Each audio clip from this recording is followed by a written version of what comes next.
Hello বন্ধুরা, কেমন আছো তোমরা সবাই? আশা করি সবাই ভালো আছো। আর আজকে আমরা আবু তোহা আদনানের ভিডিও দেখব।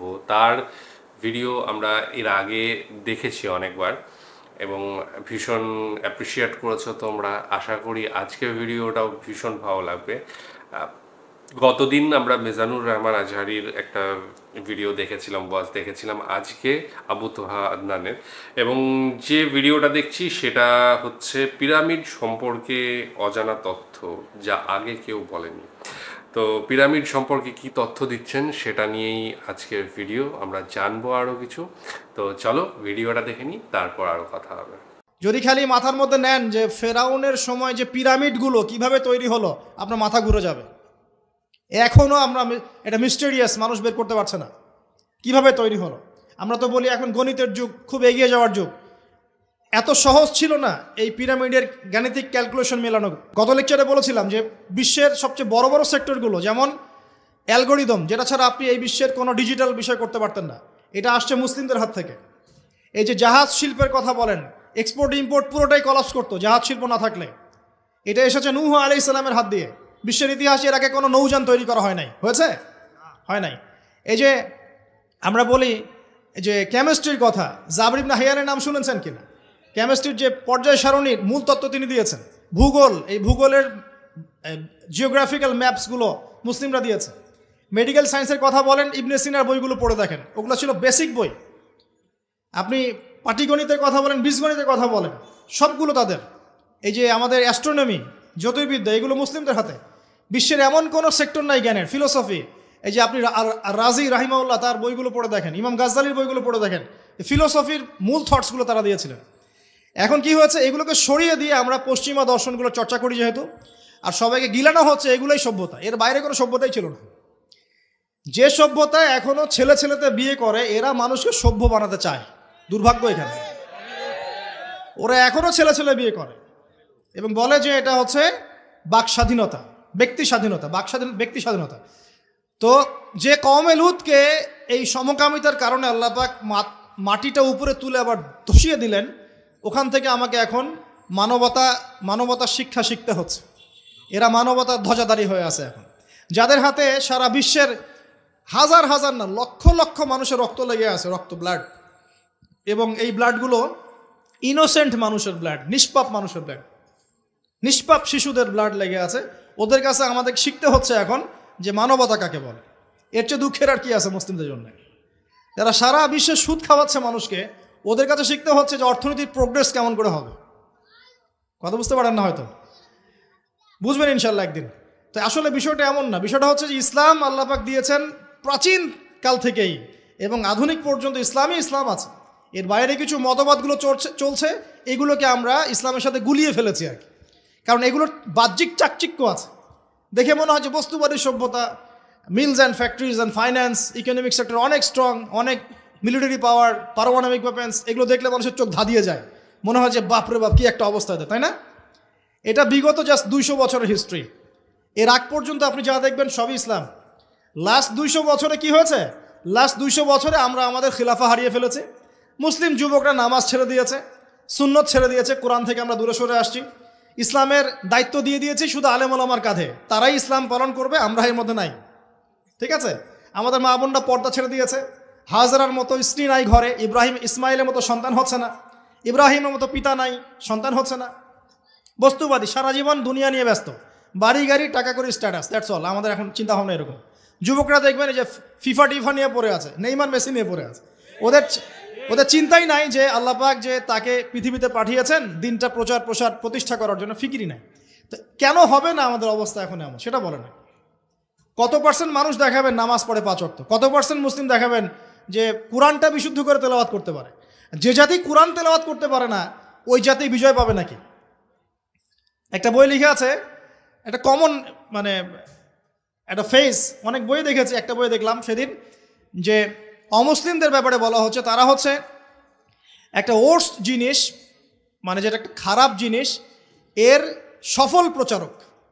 আর মুসলিমদের ব্যাপারে বলা হচ্ছে মুসলিমরা একটা সুপিরিয়র একটা জিনিস তাদের কাছে আছে, মানে ইসলাম, এর ওর্স্ট প্রচারক, মানে খারাপ প্রচারক। মানে বোঝাচ্ছে যে ইসলাম আমাদের কাছে আছে না, সবচেয়ে পিওর একটা জিনিস, এই পিওর জিনিসটার সবচেয়ে খারাপ প্রচারক আমরা, আর ওদের কাছে আছে নোংরা জিনিস, ওই নোংরা জিনিসগুলো সেরা প্রচারক ওরা। উল্টা, আমি বুঝতে পারছি না মনে হয়। যত মতাদর্শ প্রচার করছে বস্তা পচা দর্শন, সব বস্তা পচা দর্শন, কিন্তু ওগুলোর খুব সফল প্রচারক তারা। আর আমাদের কাছে কোরআন সুন্নাহ আছে না, অভ্রান্ত সত্যের উৎস, আমরা এগুলোর প্রতিষ্ঠায় কিন্তু ততটা অগ্রগতি সাধন করতে পারি নাই। বাস্তব কথা, যা হচ্ছে এটা প্রয়োজনের তুলনায় নিতান্তই কম। যেদিন প্রয়োজন পূরণ হবে সেদিন ইনশাআল্লাহ অটোমেটিকলি আল্লাহ পাকের জমিনে দিন প্রতিষ্ঠা হয়ে যাবে ইনশাআল্লাহ। আর দিন প্রচার আর প্রতিষ্ঠা এক জিনিস নয়। প্রচার মানে হচ্ছে আপনি নামাজ পড়ছেন, প্রচার হচ্ছে সুন্দর, মাশাআল্লাহ, কিন্তু আপনি সব দিক থেকে শক্তিশালী নন, তাই বিশ্বের অন্য সভ্যতা আপনার উপর চাপ খাটিয়ে নামাজের স্বাধীনতাও হরণ করতে পারে। এর নাম হচ্ছে ক্ষমতা। এই ক্ষমতা ওদের হাতে আছে, আমাদের হাতে নাই। তো প্রতিষ্ঠা অন্য জিনিস। প্রতিষ্ঠা না হওয়া পর্যন্ত শান্তি নাই, প্রতিষ্ঠা না হওয়া পর্যন্ত ঘুমানোর সুযোগ নাই মুসলিমদের। প্রচার চলবে, প্রচার প্রতিষ্ঠা এক জিনিস নয়। প্রতিষ্ঠা না হওয়া পর্যন্ত হাল ছাড়া যাবে না ইনশাআল্লাহ তাআলা। যখন প্রতিষ্ঠা হবে তখন আপনি সুকুনের সাথে ঘুমাতে পারবেন। যতক্ষণ পর্যন্ত প্রতিষ্ঠা হয় নাই সমস্যা আছে, যতটুকু চলছে এটাও থাকবে না, এমনও হতে পারে, আল্লাহ না করুক। এখন আসেন, আমরা জানলাম যে ইসলাম চিরায়ত কাল থেকে ছিল। নবী সাল্লাল্লাহু আলাইহি ওয়াসাল্লাম তাহলে কি করলেন? তিনি কি নতুন কোনো শরীয়ত নিয়ে আসলেন? হ্যাঁ, তিনি শরীয়ত নিয়ে এসেছেন ঠিকই, কিন্তু তিনি মানে নতুন কোনো ধর্ম প্রবর্তন করেন নাই। আমাদের একটা ভুল আছে কনসেপ্ট। আমরা বলি ইসলাম ধর্মের প্রবর্তককে নিচে লেখা থাকে সাধারণ জ্ঞান বইয়ে মুহাম্মদ সাল্লাল্লাহু আলাইহি ওয়াসাল্লাম। তা মুহাম্মদ সাল্লাল্লাহু আলাইহি ওয়াসাল্লাম কি ইসলাম নতুন করে প্রবর্তন করেছিলেন? বরং নতুন করে তিনি শরীয়তটা প্রচার করেছেন। তিনি কি লা ইলাহা ইল্লাল্লাহের দাওয়াত ছাড়া অন্য কোনো দাওয়াত দিয়েছেন? আর নূহ আলাইহিস সালামও তো লা ইলাহা ইল্লাল্লাহেরই দাওয়াত দিয়েছেন। আদম আলাইহিস সালাম কিসের দাওয়াত দিয়েছেন? লা ইলাহা ইল্লাল্লাহ। প্রত্যেক নবী কিসের দাওয়াত দিয়েছেন? ফেরাউনের সামনে মূসা কি বলেছেন? আল্লাহ ছাড়া কোনো ইলাহ নাই, তুমি তার ইবাদত করো, তাই না? তাহলে প্রত্যেক নবী লা ইলাহা ইল্লাল্লাহের দাওয়াত দিয়েছেন। নবী সাল্লাল্লাহু আলাইহি ওয়াসাল্লামের সময় এটাকে রিফর্ম করা হয়েছে, মানে শরীয়তটাকে নতুন নবায়ন করা হয়েছে। তো নবী সাল্লাল্লাহু আলাইহি ওয়াসাল্লামের শরীয়ত আসার পর আগের শরীয়তগুলো চলবে কিনা? চলবে? যদি কেউ মনে করে নবী সাল্লাল্লাহু আলাইহি ওয়াসাল্লামের শরীয়ত আসার পরেও আগেরগুলোও চলবে, তাহলে কুফরের মতো থাকবে, থাকবে না? এখন এখান থেকে আমি আপনাকে বাকি অর্ধেকের দিকে নিয়ে আসি, একটু খেয়াল করেন। নবী সাল্লাল্লাহু আলাইহি ওয়াসাল্লামের এই ইসলাম প্রচার প্রসার আর প্রতিষ্ঠা করতে 23 বছর লেগেছে। কত বছর? উনি যখন নবী হয়েছেন তখন আরবের সমাজটার মধ্যে শিরিক দিয়ে ভর্তি ছিল। শিরিক আর শিরক, যে কোনো এমন কোনো শিরিক নাই যেটা আরবে ছিল না আর কি। ঠিক আছে, স্ট্যাচু ওয়ার্শিপ হতে পারে, কবর পূজা হতে পারে, মৃত মানুষের পূজা হতে পারে, নাস্তিকতার চর্চা হতে পারে, সমস্ত শিরকের প্রকারভেদ আরবে ছিল। ওই সময়ে সুদের প্রচলন ছিল, ইকোনমিক সেকশনে মানুষ সুদ খাইতো। ওই সময় মদ ছিল, মদ মানুষ অ্যাভেলেবল মদ পান করতো। নারীর অবমাননা ছিল, মেয়েদেরকে খুব একটা মূল্যায়ন করা হতো না।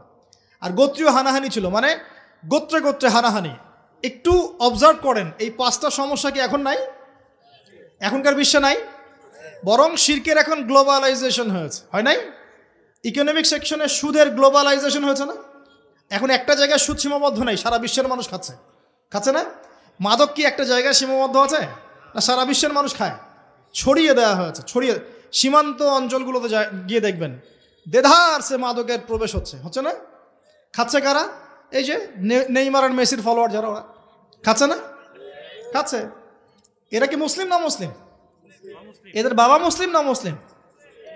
তাহলে গরুর গোশত খেলেই যদি মুসলিম হয়, আর নাম আব্দুল্লাহ আব্দুর রহমান হলেই যদি মুসলিম হওয়া যায়, তাহলে আবু জেহেলও মুসলিম ছিল। আচ্ছা, ভিডিওটা সম্বন্ধে প্রথমে যেটা বলতেই হয় সেটা হচ্ছে যে থাম্বনেল যেটা ছিল সেটা কিন্তু অফ দ্য টপিক ছিল।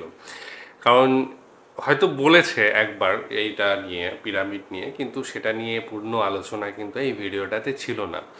পিরামিডের যে রহস্য সেটা কিন্তু এখনও যে সায়েন্টিস্টরা বের করতে পারেনি, এটা ভুল। এটা কিন্তু অলরেডি আবিষ্কার হয়ে গিয়েছে, তারা কিন্তু জানে যে কিভাবে সেটা তৈরি করা হয়েছে। মেনলি যদি সেরকম দরকার হয় সেটা কিন্তু আমরা ইউটিউবেই পেয়ে যাব, বা অথবা যে কোনো জার্নালে আমরা পেয়ে যেতে পারি।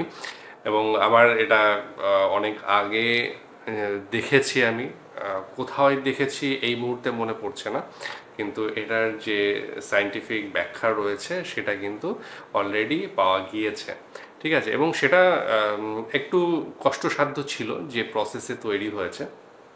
কিন্তু সেই সময় প্রচুর মানুষকে লেবার খাটানো হতো এবং সেটা ফ্রি অফ কস্টেও অনেক সময় করানো হয়েছে, জাস্ট খেতে দিয়েছে এবং কাজ করিয়ে নিয়েছে। কারণ সেই সময়ে রাজা বাদশাদের এই সমস্ত যুগ ছিল বা ফেরাউনের যুগ ছিল, যেটা বলতো সেটা করতেই হতো।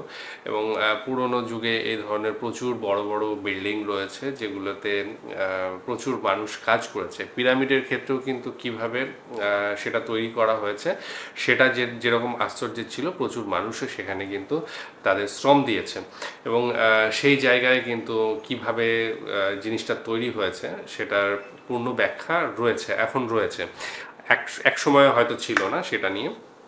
তবে আজকের যে কথাটা বলা হলো যে মানে আধুনিক যুগে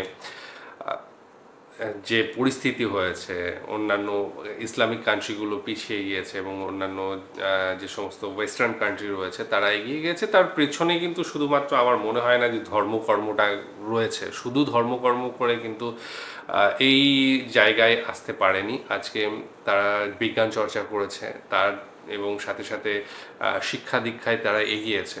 ঠিক আছে, শুধু আমি বলছি না যে কর্ম করা যাবে না, কিন্তু অবশ্যই সেটাকে রাখতে হবে এবং সাথে কিন্তু তার মানে শিক্ষা দীক্ষা সমস্ত কিছুতেই এগোতে হবে। একজন যেমন প্রার্থনা করবে তার সাথে সাথে তাকে কিন্তু চেষ্টাটাও করতে হবে। শুধু প্রার্থনা করে কিন্তু আকাশ থেকে সব কিছু নেমে আসবে না, আমার মনে হয় যেটা। এবং সেটা আমার মনে হয় যারা বাস্তব জ্ঞান সম্বন্ধে আর কি সম্মতি জানায় তারা কিন্তু সবাই জানে যে শুধু প্রার্থনার মাধ্যমে কিন্তু সব কিছু হয় না, সব কিছু পেতে গেলে চেষ্টা করতে হয়।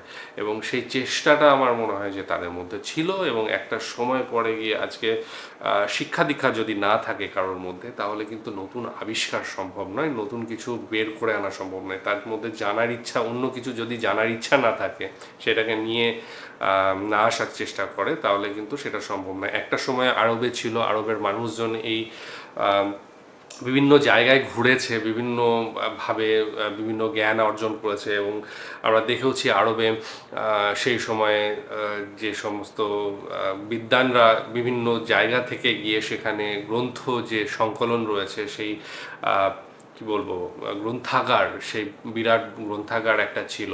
সেখানে কিন্তু প্রচুর দেশি বিদেশি বিভিন্ন জ্ঞানীগুণী মানুষজন সেখানে যেতেন এবং তাদের যে সমস্ত কাজকর্ম সেগুলো লিখতেন। এবং সাথে সাথে আরব যখন ব্যবসা বাণিজ্য করতে যেত বিভিন্ন জায়গায়, সেটা ভারতেই হোক বা অন্যান্য যে সমস্ত চৈনিক চীনে হোক, সেই সমস্ত জায়গাকার যে সমস্ত কালচার ছিল, সেখানকার যে শিক্ষা দীক্ষা ছিল, সেগুলো কিন্তু একসঙ্গে আহরণ করে নিয়ে গিয়ে সেখানে আবার সেটাকে পুনরায় সংকলন করেছেন। এবং সাথে সাথে সেখানেও কিছু মানুষজন রয়েছিলেন যারা বিজ্ঞান পিপাসু, যারা জানার জন্য তাদের যে চেষ্টা সেটা কিন্তু দেখা গিয়েছে এবং যার ফলেই কিন্তু একটা সময়ে আরবরা কিন্তু এইভাবে উন্নতি লাভ করেছিল। তাদের বিজ্ঞানের দিক থেকেই হোক, সাহিত্য চর্চার দিক থেকেও, সব দিক থেকে সেটা হয়েছিল।